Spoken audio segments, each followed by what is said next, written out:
ẹ jẹ́ kí n tuntun kó lè bá jọra wọn ọmọ bíbí ìlú Ìkirè ni mí yes ní Ọ̀ṣun state ṣùgbọ́n ibi tí wọ́n ti bí mi Èkó ni wọ́n ti bí mi Ìsọlọ̀ Akẹ̀sán to be precise so láti bẹ̀ mo rìnrìn àjò mẹ́ra barabaraba mo rìn padà dé Ìkirè nínú ìlú mi from there mo wá di èrò Ìbàdàn torí primary school tí mo lọ bíi 7 àbí 6 ni. Kí ló ṣẹlẹ̀? Àkọ́lọ́hún ṣàánú mi ni ṣẹ́rí àwọn kankan wà tó jẹ́ pé tó bá ṣẹlẹ̀ sẹ́dá láyé béèyàn ó ṣe gbà mí Yorùbá sọ pé béèyàn bá ṣe máa ga sí nílé ayé bẹ́ẹ̀ ni ìdojúkọ rẹ̀ ṣe máa pọ̀ tó fún ẹni tó jẹ́ pé ó ti wà nínú pé ìgbìyànjú ló fi là ẹlòmíì wà tó lórí lọ́wọ́ o no matter nǹkan tó léwu kó wá no matter nǹkan tó léwu kó ṣẹlẹ̀ ó lè má fi lè nítorí pé ó lórí lọ́wọ́ torí ẹ̀ ló fi jẹ́ pé ó ń wọ́pọ̀ nínú oore tọ́lọ́ ń ṣe fún Ànábì Dáúdà alayhi salam David ó ń wọ́pọ̀ nínú ẹ̀ tó ṣe fún nínú Bible inú gbólówó àtọ́lọ́run ti lọ mú wá pẹ̀lú gbogbo atrocity bó ṣe commit gbogbo ètò ó tún wà nínú ẹ̀ tọ́lọ́run kẹ́ títí dì sí nítorí ìran rẹ̀ òun ni Solomon ti jáde ìran rẹ̀ ni Mary ti jáde ìran ẹ̀ ni Jésù ti jáde ìran Jésù làwọn bàlí Israẹli wà títí dì sí aláwọ̀ funfun Ọlọ́run sì ń yọ́nú sí so àwọn kan wà bẹ́ẹ̀ tán lórí lọ́wọ́ àwọn kan dẹ̀ wà tó yẹ pé pẹ̀lú ìgbìyànjú àtàṣe Ọlọ́run ọba òun la fi survive so bí ìrìn àjò yẹn ṣe jẹ́ nìyẹn so mo kàkàkà mo lọ sí Akínbáyé mo lọ sí Asarudeen mo lọ sí Army Children's School mo padà sí ADC níkirè mo padà sí mo lọ sí St. John's níkirè mo padà sí ADC níkirè primary school kan wà ní Akínbáyé ní Ìwó mo tún wá lọ bẹ̀ mo wá kúrò bẹ̀ mo wá lọ sí St. Matthias Anglican primary school ní Orogun ibẹ̀ ni mo ti ṣetán kí n tó padà lọ sí Ajibode Grammar School Ajibode ni mo ti ṣetán ìgbà tí mo ṣetán lájíbọdẹ kò sówó àti tẹ̀síwájú láti kàwé because we are born from a very poor family so we started it with nothing so with the hope that everything will be fine so then mo wá padà wọ film industry from there mo ń dà lọ mo rìnrìn àjò mi Ọlọ́run gbé mi dọ́dọ̀ Razak Ọláìwọlá Ọlásùnkànmí Òjò Pagogo ìyá Ìkòyí Ẹ̀ṣọ́ máa dì í lẹ́ẹ̀dógún that's my boss so nígbà tí mo kú lọ́dọ̀ wọn rabarabo ẹ̀ mo dọ́dọ̀ Funke Akindele ọ̀dọ̀ Funke Akindele ni mo wá dé tí Fẹ́mi Adébáyọ̀ tán ti gbé báwọn dẹ̀ like mi ṣá wọ́n rán kọ́lọ́mbà mi Fọ̀rúnkẹ́ Búkì Ọ̀sádàrè makeup artist ni àti Búkì yẹn ti kún sí. kọ́lọ́ Fọ̀rúnkẹ́. so àwọn ni bọ̀dá Fẹ́mi lọ bá pé àwọn like mi pé àwọn like spirit mi pé ṣó lè máa ṣe pa mi kó máa tẹ̀lé mi náà. so ìgbà tó wá sọ fún mi mo ní mo lè tẹ̀lé wọn mo wá lọ bá wọn lọ́dún náà lọ wọn wá ní àwọn like mi gan pé spirit mi ṣe èlò ni mo fẹ́ máa gbà lóṣù ìfá tàbí ọkọ lọ bá àti Fúnkẹ́ ìwọ ló mú mi dé kó o Fẹ́mi ló ń láìkì mi o ṣé mọ́ tẹ̀lé o ní kò sí problem kí n máa lọ so ibẹ̀ láti jọ bẹ̀rẹ̀ wọ́n wá ní 5,000 ní mọ̀ san fún ọ lóṣù mo ní kì í ṣòwò it is because of the passion and the flair that I have for the job so and he said tí ìbá ṣe pé mo wà after o no problem torí gbà náà tí mo sọ ètí Fẹ́mi ń fún mi ní 5,000 yìí wọ́n gan fúnra lára rẹ̀ 20,000 ló ń gbà lóṣù níbi tó ti ń ṣiṣẹ́. ok Fẹ́mi Adébáyọ̀ náà ṣiṣẹ́ ń gbà yẹn. Fẹ́mi Adébáyọ̀ náà ṣiṣẹ́ ní company kan ó dẹ̀ tún ṣe tíátà. ok wow. so inú 20,000 tó ń gbà sálárì èmi gba 5,000 owó location iṣẹ́ tá à ń gbà lànà gbà yẹn tá a fi ń survive.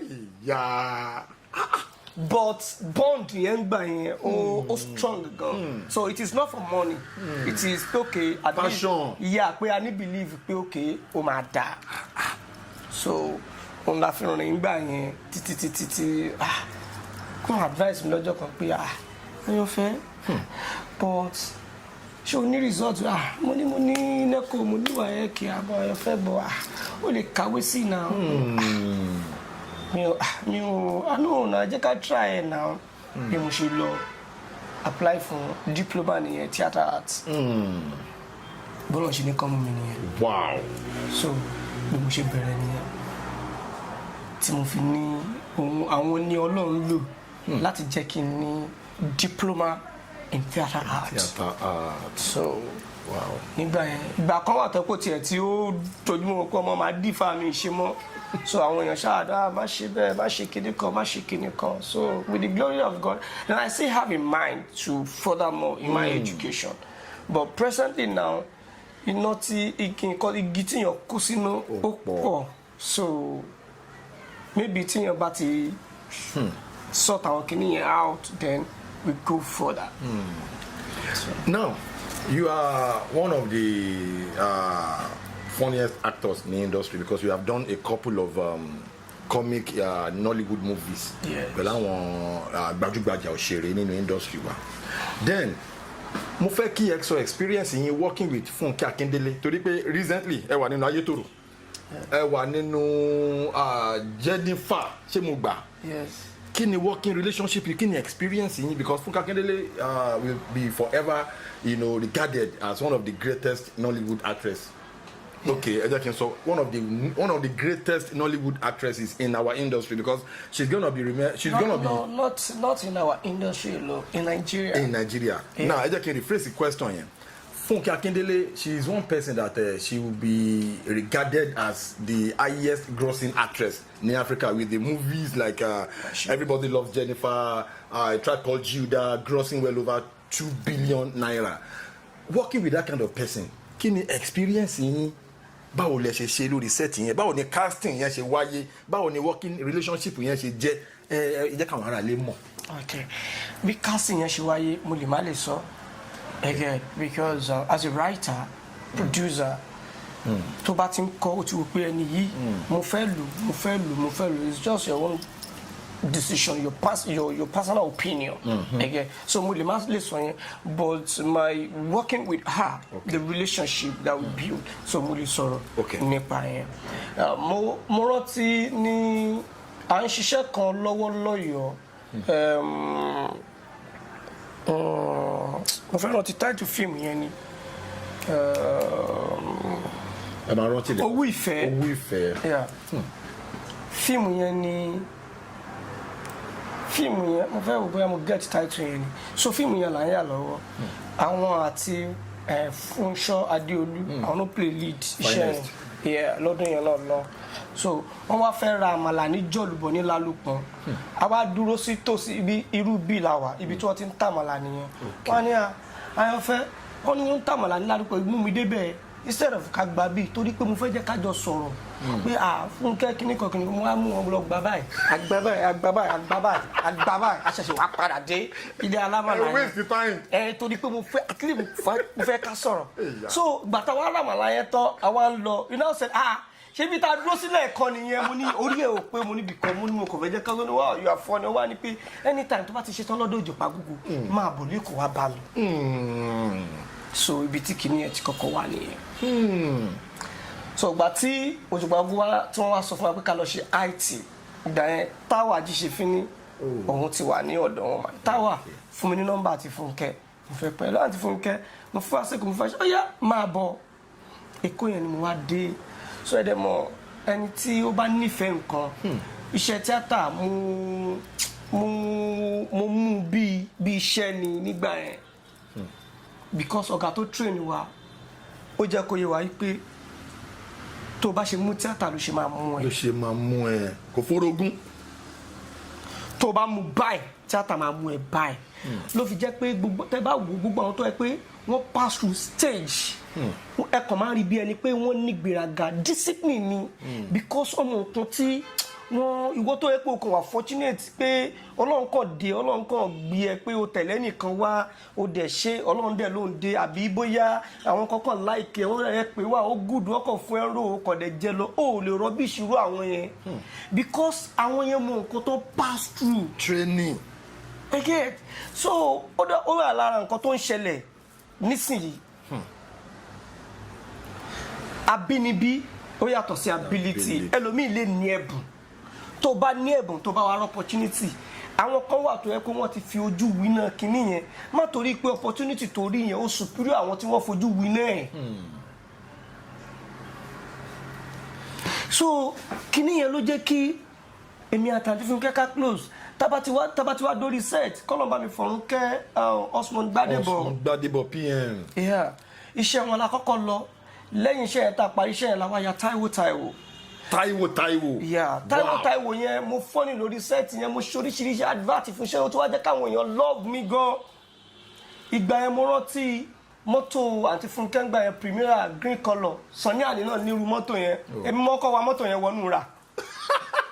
Ṣé lórí sẹ́ẹ̀tì ni àbí? Orí sẹ́ẹ̀tì kan mo ti ṣetán lára mo kàn ní mo fẹ́ páàkì ẹ̀ ni mo ṣe ní kí n tẹ̀ bẹ́ẹ̀ mi tí àtẹ̀ mo ṣe tẹ̀ inú ra ni mo bára mi mọ́tò tí ò tí ì pẹ́ rárá tá a ṣe pé ìwọ bàbá yìí má jẹ́ kí n rí ẹ mọ́ kéré níwà èèyàn tó jẹ́ pé ó máa ń bínú ni so bọ̀ tó bá ti bí inú yẹn tán ẹgẹ́ fún ẹ ló máa ní ṣùgbọ́n pé wọ́n lè jẹ́ kí n bínú ó yá máa bínú tàbí tó bá jẹ́ pé ó react sí nǹkan kan bóyá ẹnìkan ṣe nǹkan kan wá react immediately tó react tó wà pé kò yẹ kí n react ṣe ni yára ó yá má bínú jọ bí mo ṣe react sí yẹn irú èèyàn tí wọ́n tán jẹ nìyẹn so láti gbà yẹn ẹ mọ̀ pé ó sọ pé ìwájọwà ló ń jẹ́ ọ̀rọ̀ ìjọ rẹ̀ ẹni tó bá wò pé mo dẹ̀ sì lè manage ẹ o ìwé ẹ̀ dẹ̀ bá mi wọn wà á develop interest nínú ẹ̀ àwọn pé jẹ́ kí n ṣe nǹkan báyìí fún jẹ́ kí n ṣe nǹkan báyìí fún so nǹkan tí ó ṣì relationship gbà yẹn òun náà ni mo ṣì ń jẹ́ lọ títí di ìsinyìí so nǹkan tó ṣẹlẹ̀ láàrin yẹn nìyẹn. ẹni tó bá rí yín nínú àwọn movies yẹn sìn ó máa rò bóyá ẹ kàn déédéé débẹ̀ ni wọn ò ní mọ̀ pé ẹ ti jọ wà láti àwọn táìmù kan tẹ̀tí ní history. no mo rí just of recent mo rí tí Táíwò ó ń circulate ní social media ibi tí èmi àti Bukky Osadare yẹn àti Bukky yẹn lájọ wà tá n ta pineapple tí àǹtí Funke ṣe arúgbó bàrà Fẹ́mi ló fi wá ra pineapple lórí set yẹn so kọ́ lọ wo year yẹn nígbà yẹn so kọ́ wá fi compare àwọn iṣẹ́ àǹtí Funke títí dì sí yìí so nǹkan tó wà ń bẹ nìyẹn. ok ní àwọn táìmù kan ẹ̀yin àti Òkúnnù ẹ máa ń ṣe àwọn kọ́mẹ́dì ó máa ń lọ fà ẹ máa ń fà á já gan alẹ́bí ìta ìrọ̀bẹ́ àbí ẹ̀tàn ni àbí Monsuru àti Òkúnnù àbí ẹbí ni wọn àbí Òkúnnù tẹ̀lé bí Monsuru kí ni working relationship yìí báwo ló ṣe jẹ́. ẹ ṣe gan ilé aláyọ̀ òun ló dà wá pọ̀. òkè tí àwọn ọ̀gá bẹ lò.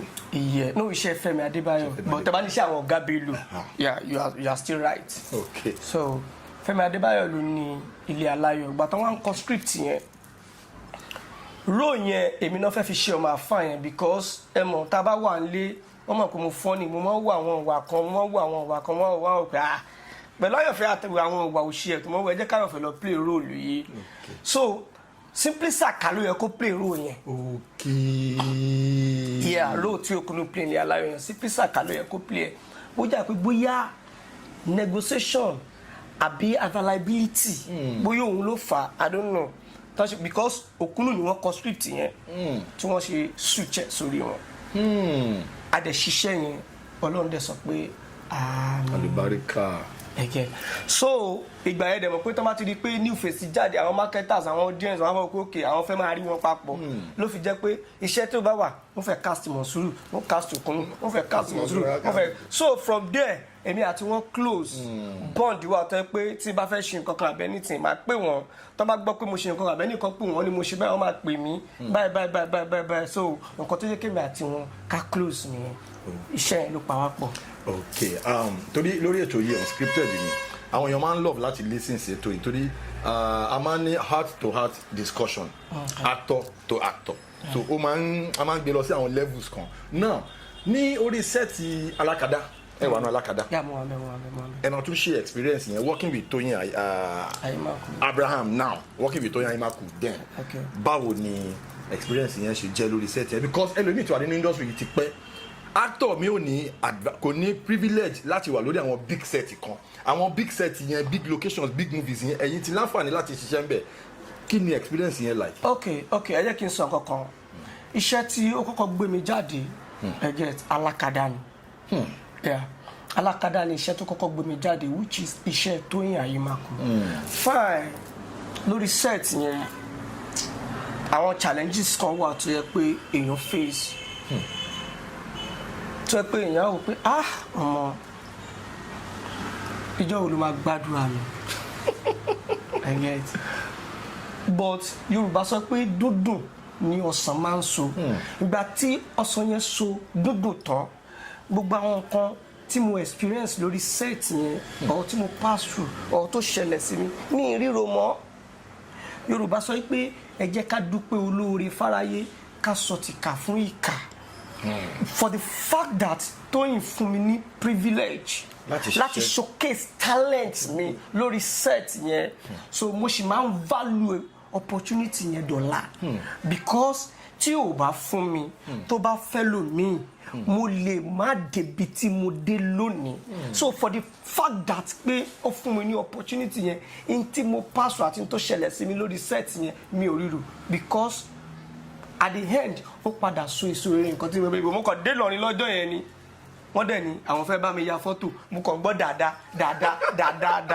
tá bá ti wá pé dáadáa èmi gan mà tún wá wẹ̀yìn máa wo pé ta ni wọ́n ń pè because mi ṣe dáadáa so later wá rí pé wọ́n ní fíìmù alákadá ti jáde mo ṣe dáadáa ń bè èmi gan ṣẹ̀ṣẹ̀ wá lọ wo fíìmù pé ṣé ó ló bá di èmi náà bá dẹ̀ tí wọ́n fọwọ́ kọ́ lọ́rùn tí mo fọwọ́ kọ́ yàn lọ́rùn ló bá mi ya fọ́tò so for that alone so she's not somebody tó yẹ pé mo lè gbàgbé.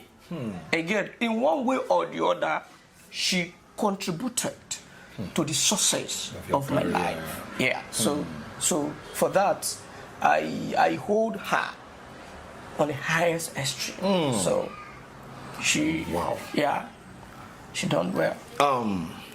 Mr. Ayanfe Monsuru Ayanfe. Yeah, I'm enjoying. Kí ni most challenging experience in something that you can never forget because in the industry is an industry of the creatives. Yeah.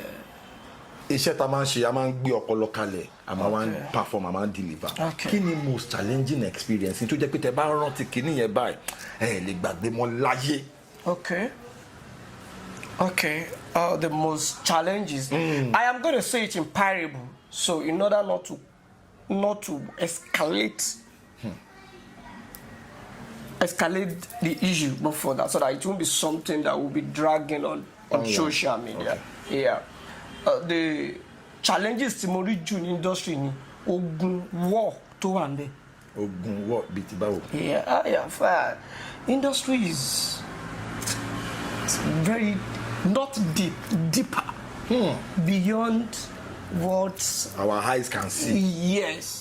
So that is one of the thing tí mi ò lè gbàgbé. Mo ti sùn lójú oorun rí. Mo fi Ọlọ́run ọba tó ní mi mo fi búra. Mo pa eku látojú oorun. Mo dẹ̀ mú eku yẹn dání lójú ayé. Subhanallah. Billahi liazim bilikaba. Ẹni sọ̀rọ̀ kan ṣe fíìmù lẹ́ ń sọ. It is not film. Ẹ sùn báyìí. Lórí rọ bẹ́ẹ̀ látojú oorun. Mo dẹ̀ pa eku mo dẹ̀ mú dání lójú ayé. Eku yẹn wà lọ́wọ́ yín báyìí. Mo fi Ọlọ́run tó dá mi mo fi búra.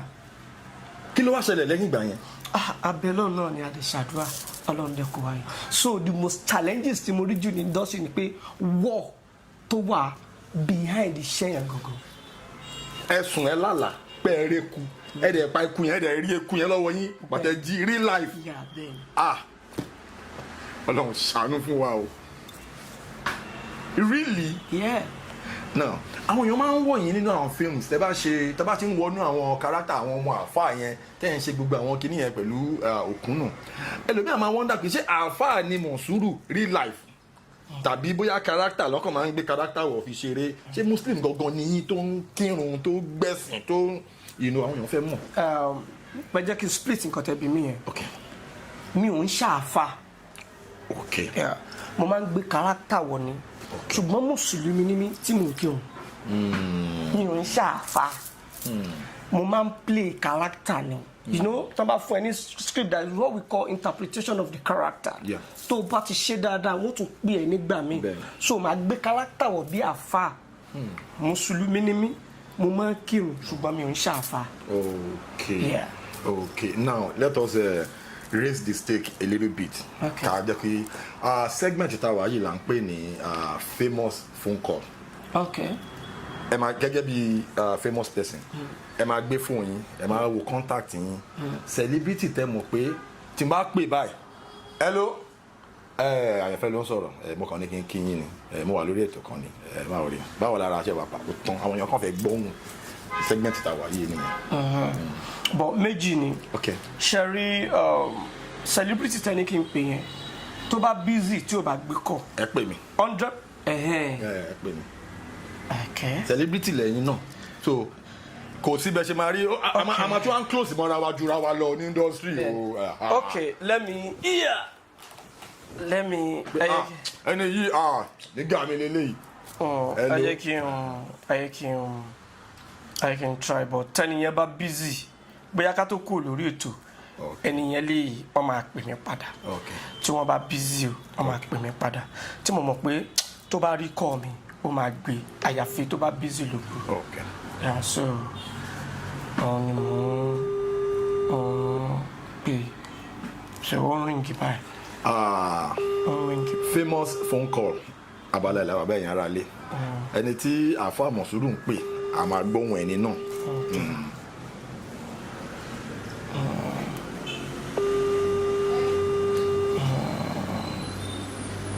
Hello sir. Sir, Fẹ́mi Adébáyọ̀ mo pè é. So mo wà lórí program kan ni wọ́n wá ní kí n pe celebrity tí mo mọ̀ pé tí n bá pè ó bá gbé call mi ó dẹ̀ máa bá mi sọ̀rọ̀. Okay. Alright sir, so ohun wọn lẹ́gbọ́ yẹn sir. Ẹ ra sir. Ẹ pẹ̀lẹ́ sá o. Jeff Owolewa ló ń sọ̀rọ̀ sir Tony Montana. Jeff, how are you? Boss, respect. Ẹ wò á pè yín ẹ jẹ́ wa ní wa dùn. Adúpẹ́ fọlọ́run. Thank you for your support all the time, Thank boss. you so much. Ẹ kàn ẹ ṣe ẹ lò sí àwọn fans tí wọ́n ń gbọ́ yín nínú ilé. All right, ẹ tẹ̀lé. Ayanfe. Sir, alright sir. Yes sir. Yes, this is the ẹni tó ẹ pé Wow. màá pè wọ́n lọ́wọ́ kan. Tó máa gbé kọ̀. Màá gbé kọ̀. Wow. Tó bá dẹ̀ pè mí náà lọ́wọ́ kan. Àfi tí mi ò bá sí nídìí fóònù mi kódà kó jòrò. Màá gbé. Ẹ̀yin ará ilé ṣẹ́júrí ní industry tàwa yìí is very very good when you are good. Mo fẹ́ relate experience mi kan pẹ̀lú Fẹ́mi Adébáyọ̀ ní year kan. Okay. This Fẹ́mi Adébáyọ̀ ẹ̀yin ará ilé ẹ máa gbọ́ this Fẹ́mi Adébáyọ̀ he has always been there for everybody. There was a time tí mo ń ya movie tí mo ń plan movie kan ọ̀rọ̀ yìí ti pẹ́ díẹ̀ so mo wá pè wọ́n boss I wan work o this or that one o wallahi he gave me the kind privilege wey he give me after he don come that set ta ya iṣẹ́ yẹn tán wọ́n tó máa fi di bíi tó 9 lálẹ́ la parí iṣẹ́ bíi títí wọn mo wá ti ń yúnra pé kò dẹ̀ sówó lẹ́mọ̀ as producer kò sówó kankan mọ́ àmọ́ táwọn fi gba hòtẹ́ẹ̀lì fún hòtẹ́ẹ̀lì táwọn dẹ̀ máa sùn yóò mọ̀ kékòó kì í ṣe hòtẹ́ẹ̀lì tí mo ti wá ń yúnra mo lọ bá wọn ní am I done boss you are done mo wá ti ń ṣe báyìí mo ti ń fi jet he don notice say àdè kí ló ṣe àjẹ́ ní nǹkan tó ṣẹlẹ̀ ni pé ní a máa wọ̀rí ṣé hotel room lòun wò bóyá o máa lọ rọ́ọ̀lù gbèsè ní nǹkan tí mo máa wọ̀rí máa lọ sí. kò easy kí o pe A-list actor ṣiṣẹ́ tó bá ti ń di time yẹn o máa gba hotel you know wetin I dey talk and he left he even prayed mi nígbàgbé experience mi pẹ̀lú Fẹ́mi Adébáyọ̀ láti gbà mí nígbàgbé mọ́ láyé. It's good to be good. ó wà láì. So bọ́rọ̀ live ṣe rí ni mo wà ní TikTok live kan lánàá wọ́n wá ń sọ̀rọ̀ nípa loyalty wọ́n wá ń sọ fáwọn èèyàn pé kò sírù nǹkan tẹ́ lè sọ níwájú Fẹ́mi pé mo ṣe láì dáa fún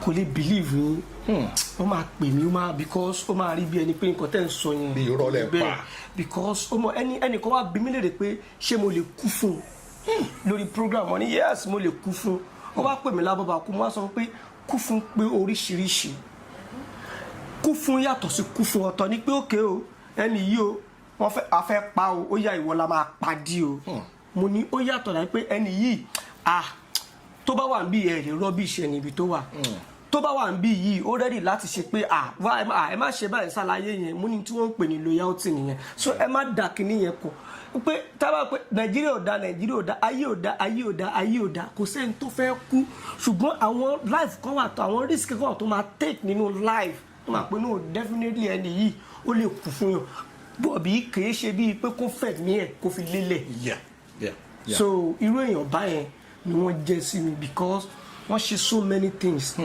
tó pọ̀ gan live ni so tó fi dórí ìgbà tá wà ní J15 and everything àwọn ló ní J15 I'm one of the lecturers there. Yes. Kò sí àṣẹ tí mo bá pa ní J15 wọn ó tẹ́ wọn lọ́rùn kò tẹ́ wọn lọ́rùn wọn ń yí àṣẹ. wọn tẹ ní check ẹ rárá. wọn ní check ẹ títí dọ́là. mo tún máa ń sọ kinní kan because mo fẹ́ buttress ọ̀rọ̀ Fẹ́mi Adébáyọ̀ tán sọ máa ń sọ fáwọn èèyàn kan pé Fẹ́mi Adébáyọ̀ is our cultural ambassador to Yoruba films, to the Yoruba film industry. Mo máa ń sọ fáwọn èèyàn. Yeah, see, I do tell people that whether we like or not, Fẹ́mi Adébáyọ̀ changed the narrative of Yoruba movie industry entirely. Yeah, because Ageshinkole opened so many ways to Yoruba actors. Open one level. Yeah, which èmi ò sọ̀rọ̀ pé bóyá torí pé wọ́n jọ wà. Irọ́ o. Torí pé ó jẹ́ ìyẹn ni. No. Nǹkan tó wà gẹ́rì ni. Everybody there rí pé no bó ṣe rí nìyẹn. When Fẹ́mi Adébáyọ̀ won this last AMVCA best actor. Oh my God, that. Oh my, as in, kudos to Fẹ́mi Adébáyọ̀ and more grease to your elbow. Fẹ́mi Adébáyọ̀ no wale láyé because Fẹ́mi Adébáyọ̀ is representing us in a very positive light. If you check out the likes of Seven Doors, when you check Jagun Jagun, when you check all these movies, ẹ máa rí pé Fẹ́mi gbé level yẹn from one point to the next level. Lẹ́ máa fi rí pé àwọn a lot of people sọ pé Yorùbá film industry yẹn mi ṣe Yorùbá film mọ́ gbogbo wọn lọ tí wọ́n ń padà. Even Jagun 2 is a killer.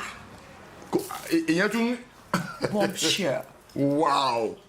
So tó jẹ́ pé ó pa gbogbo nǹkan tí tíyan tí ń gbó bọ́ọ̀sì yín ó pàdánù. Now mo fẹ́ jẹ́ kí ẹ comment lórí nǹkan kan mo sọ nǹkan kan sí mo ní a lot of times àwọn kan ní industry wa gbàtàn ti grow the level kan wọ́n máa fi ń dáṣà Yorùbá film local mi ṣe Yorùbá film mọ́ kọ́ máa ṣe kinní kan mi ṣe mọ́ mo ti ń lọ sí Netflix mo ti ń lọ sí cinema mo ti ń lọ sí big screen gbogbo àtàwọn Fẹ́mi Adébáyọ̀ wá jáde pẹ̀lú àwọn moves àwọn jagunjagun àwọn films yẹn àwa ń rí i pé industry yẹn ti wá ń padà lọ sínú village lọ ya àwọn epic Yorùbá movies torí Yorùbá tó máa ń sọ̀rọ̀ Yorùbá àti film ní industry ní Africa na we start am you understand so kò wá ṣe pé káwọn kan máa fi ẹnu àtẹ́ kó máa fi lu ọ̀rọ̀ Yorùbá film industry kí lè rí sọ sí in the comment yẹn because now everybody is going to the village to shoot epic Yorùbá movies. It's two different things. Okay. Yeah. I watch Korean film. I don't understand their language, what they were saying. I watch the story and the technical of that film. So, if tó bá jẹ́ Yorùbá, èyàn ò limite fún tó fẹ́ ṣe sí fíìmù. There are some tó yẹ pé wọn ya Yorùbá fíìmù tó dẹ̀ jẹ́ pé Yorùbá ni wọ́n tí fíìmù yẹn dẹ̀ ń lọ. So tó bá wá sọ Yorùbá nínú fíìmù tó bá yà dáadáa the standard level tó yà àwọn èèyàn máa rètì wọ́n máa rètì. Bí gbogbo ọ̀rọ̀ tá à ń sọ lórí industry kí ni nǹkan tó dùn mọ́ yín nínú jù tó yẹ pé tẹ́ bá rántí bí àyàn kan ló ṣe fún yín ni o tàbí nǹkan tó ṣẹlẹ̀ tó yẹ pé tẹ́ bá rántí bó máa ń dùn mọ́ yín nínú gan ní industry in the course of your career. Ọjọ́ tí wọ́n kọ́kọ́ fún mi ní ilẹ̀. Báwo ló ṣe ṣẹlẹ̀? Ẹnìyẹn wọ́n wá ra block lọ́dọ̀ mo ti ní block industry gbogbo wa yẹn. Wow. So wọ́n ra block lọ́dọ̀ mi ọkọ ni bàbá Monsuru tó máa ń ṣe fíìmù ikọ́ yìí ni mo ní bẹ́ẹ̀ ni Alhaji Taofeek Ọládìtì Usama lórúkọ ẹnìyẹn wọ́n ní ṣé wọ́n kọ́ lélẹ́ ni mo ní yẹn bó ní ṣe wà sádùúgbò náà ló ń gbé ni mo ní bẹ́ẹ̀ ni àdúgbò ló kọ́lé sí mo ní ẹ̀yìn tí ì kọ́lé o níbo ló wá nílẹ̀ sí mo ní ẹ̀yìn tí ì nílẹ̀ o bó ló ṣe ní lílẹ̀. tó popular báyìí. mo ní kò sówó ni lọ́ba ní tó bá dọ̀la wá bá mi ìgbà tó dọ̀la bá ní so láìkì bí lójú gbangba ilé wa bí ilé wa bí ilé wa mo ní ẹ̀sà mo láìkì bí ilẹ̀ yẹn dẹ̀ ń lọ bóyá bí 6 plot wọ́n bá ní 1 plot ni ó mú kó kàn rà gbé báyìí kó ti bẹ̀rẹ̀ sẹ́ńbẹ̀ ilẹ̀ náà wọ́n ojú kókó èmi náà bù bí dọ́là kò sẹ́ni tó bí ó wà lọ́jọ́ tọ́jọ́ tí inú mi kọ́kọ́ dùn jù. Wow. wà lọ́jọ́ tí torí mi ò expect ẹ máa dúpẹ́ títí yín o torí ọ̀pọ̀ ló wà ní indọ́sùn jẹ́ pé òun náà wá ru àánú bẹ̀ tí ò tí ì rí Ọlọ́run á ṣe oore fún gbogbo wa. Now time kan a rí pé really feature nínú àwọn movies wa bí bá ṣe máa ń rí ibi ti tẹ́lẹ̀ àwọn kan wá sọ pé Monsuru ti ń talẹ̀ ó ti ń ṣe ọmọ onílẹ̀ kankan kí ni àwọn nǹkan tó ṣẹlẹ̀ láàrin yẹn. Monsuru ò ṣọmọ onílẹ̀. That is why I said me fine wọ́n ní ojú làgbà máa ń yá àgbàlagbà kan kì í yánu. Ìgbà tí mo yá Monsuru mákẹ́tà mi sọ fún mi pé fúnra lára ẹ̀ ó ní profit tó ń rí lórí ẹ̀ 5 million ni ó fún mi 1 million too. pé dash yàtọ̀ sí owó tẹ́ ti fi ṣiṣẹ́. owó sẹ́mi náà ló fún mi o. mo wá fi orúkọ bu mákẹ́tà kan láṣìírí ó wá sọ fún mi pé ká nígbà tí Jennifer àti Jelili jáde ni Monsuru jáde ó ní same date ní a máa gbé wọn sí ó ní ẹni yìí ò ní sọ fún àgbàlagbà mákẹ́tà lẹ́ni yìí o kó sọ fún un pé 5 million lòún rí ó ní kéèyàn tó lọ sọ pé òun rí 5 million ó ti rí more than that. Okay. So ọ̀rọ̀ yẹn mo wá yíro aṣáà ń báṣẹ yẹn lọ mo wá wo tọrọ kọ́bọ̀ tó ń jáde ń bẹ̀ mo wá wò pé báwo ni mo ṣe fẹ́ bọ́yàwó àtọmọ tí responsibility bá pọ̀ jù báyìí lọ orúkọ ló dẹ̀ wà tán pariwo Monsuru lọ́tún láì ní nǹkan kan yìí owó tán dẹ̀ ń fún wa kò tó nǹkan kan because ìgbà yẹn marketer ń ṣe tiwọn piracy ń ṣe tiwọn so kíní yẹn pọ̀ débi pé lórí tí piracy náà ti ń affect marketer n tó bá gbọ́n lẹ̀ fún marketer náà ni ó padà fún producer àtàwọn actor tó ń jẹ lóko wọ́n á pé kójú mọ́ rí bí gbogbo ara ló gún ẹ o so bí mo ṣe rò pé òkè ẹ jẹ́ kí and my father was a building contractor. Yeah. So mo lè fọwọ́ mo lè mọ́lé mo lè mọ búlọ́ọ̀kù mo lè rẹ́lé iṣẹ́ abínibí tí mo mọ̀ ni. ẹ lè ṣiṣẹ́ bricklayer. tíátà ló gbà lọ́wọ́ mi torí mo rí pé sẹ́yìn ò forogún so ìgbà tí mo wá rí pé orúkọ ti dé mo ti ń ta búlọ́ọ̀kù àwọn èèyàn ti ń pè mí pé Monsuru ṣó lè bá wa ralẹ̀ Monsuru ṣó lè bá wa kọ́lé mo lè read the plan mo lè yá mo lè ṣe everything mo lè ṣe gbogbo ẹ̀ so mo wá wò pé nígbà tí mo ti wá ń báyàn ralẹ̀ tí mo ti ń ríye báyìí mo ti ń báyàn kọ́lé wọ́n rajà lọ́wọ́ mi ó ti ń gbà tension mi lọ location tẹ́ dẹ̀ pè mí sí owó tẹ́ fi ń lò mí yẹn tọrọ owó yẹn ò ràn kankan ẹnu ti fẹ́ bùkátà pọ̀ àmọ́ wá wò pé ẹ wo iṣẹ́ yìí ń yẹra fún díẹ̀ o òun làwọn kan fi ní tẹ́ ẹ bá pè kò ní wá onígbéraga kò nígbéraga tó bá jẹ́ pé bí mo ṣe rówó níbi ilé àti ilẹ̀ tí mò ń ta bẹ́ẹ̀ náà ni mò ń rówó nídìí iṣẹ́ fíìmù ni mi ní any reason because love tí mo ní sí fíìmù ó jù yẹn lọ mi ní any reason láti sọ pé ẹ jẹ́ kí n yẹra Ọlọ́run mọ̀ ṣe wá ni pé bàbá yìí ọmọ ó gùdù máa jẹ Monsuru mo rí àti ọmọ tó láti máa dẹ̀dẹ́ Kòròdú ni orí ibú ni. à ń bá lọ yẹn òun ní kẹ́ gbé wa débẹ̀.